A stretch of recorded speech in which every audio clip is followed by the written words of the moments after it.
Hello everyone! Are you tired of feeling disorganized, of not knowing what to do? We hear you. Our team of primary teachers have been working on a plan for Tier 1 in ELA instruction that will utilize our adopted curriculum and clarify expectations for the next school year. By aligning our instruction, we will ensure our students' success through a guaranteed and viable curriculum across the district. Most of us have heard of the science of reading, but what does that mean? The science of reading is not a program or a strategy, but the study and research of how students learn to read and write. If you take a look at Scarborough's rope, you will see all of the components that should be incorporated into our ELA instruction. Our current adopted curriculum will support these strategies.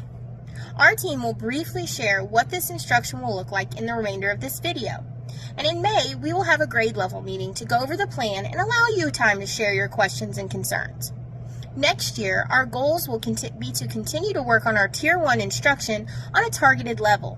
This will include aligning vocabulary instruction that will be embedded in our thematic units, core assessments, small group instruction, phonics-based centers, and providing feedback to students. Our Little Spartan Preschool is also working to align their curriculum with what we're doing at the elementary level. We hope the work we have done so far will relieve some stress and make planning for next year easier. We look forward to seeing everyone in May.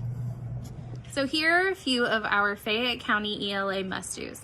First of all, HMH resources and vocabulary will need to be utilized during your Tier 1 instruction, as well as using Hegarty and our Foundations curriculum.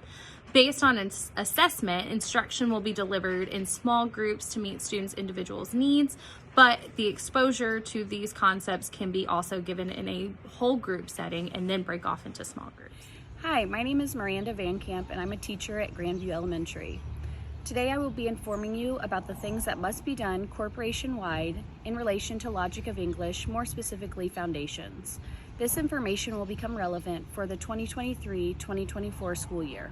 Kindergarten must start teaching Foundations by the beginning of the second quarter. Kindergarten must also start in Foundations Book A.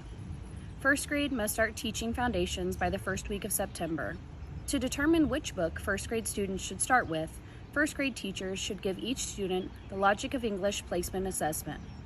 Second grade must also start Foundations by the first week of September. Second grade will be beginning with Foundations Book C and will also give a universal screener to all students to help monitor the basic reading skills. More information about the universal screener and core assessments will be provided at grade level meetings in the fall before teachers are required to start teaching Foundations. I'm Courtney Stevens. I teach kindergarten at Frazee Elementary, and I'm going to talk to you about what the 90-minute reading block must include. It must include Hegarty, which is about 10 minutes. Then you have your reading mini lesson from HMH. At minimum, you should have one HMH text per thematic unit. The lessons come directly from the curriculum map.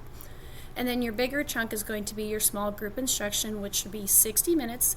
And there's skilled reading groups that must include all pieces of the Logic of English, using the workbooks, teaching from there. Each group will be at different levels, which we'll explain more about. And then while you're doing small group centers, the other centers must be intentional, based on skilled practice and feedback to students. For grades kindergarten through second, we will continue using Hegarty this year for the phonemic awareness portion of our reading block.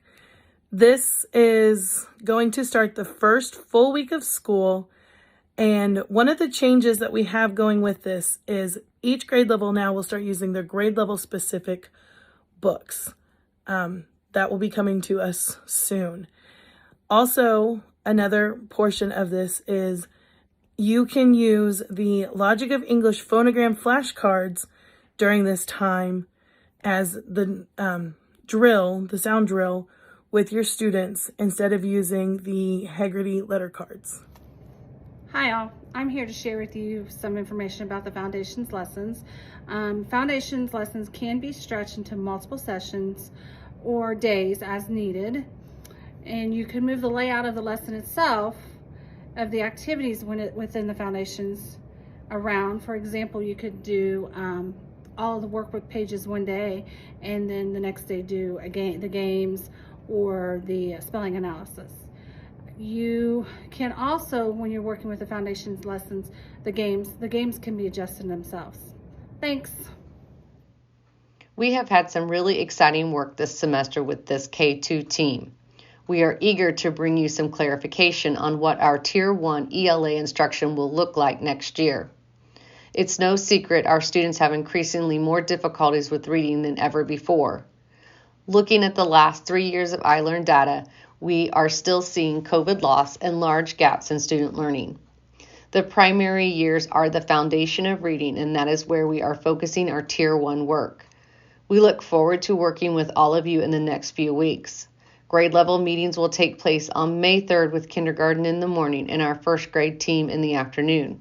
Our second grade team will come together May 4th in the afternoon. We encourage you to bring your successes and struggles from this past year as you explore the logic of English. We will dive deeper into the items discussed in this video, and we will be ready to start our 23-24 school year with a universal screener, professional development opportunities, and clarity of what reading instruction looks like in Fayette County School Corporation. We thank you for the work you've done, and we look forward to the work ahead.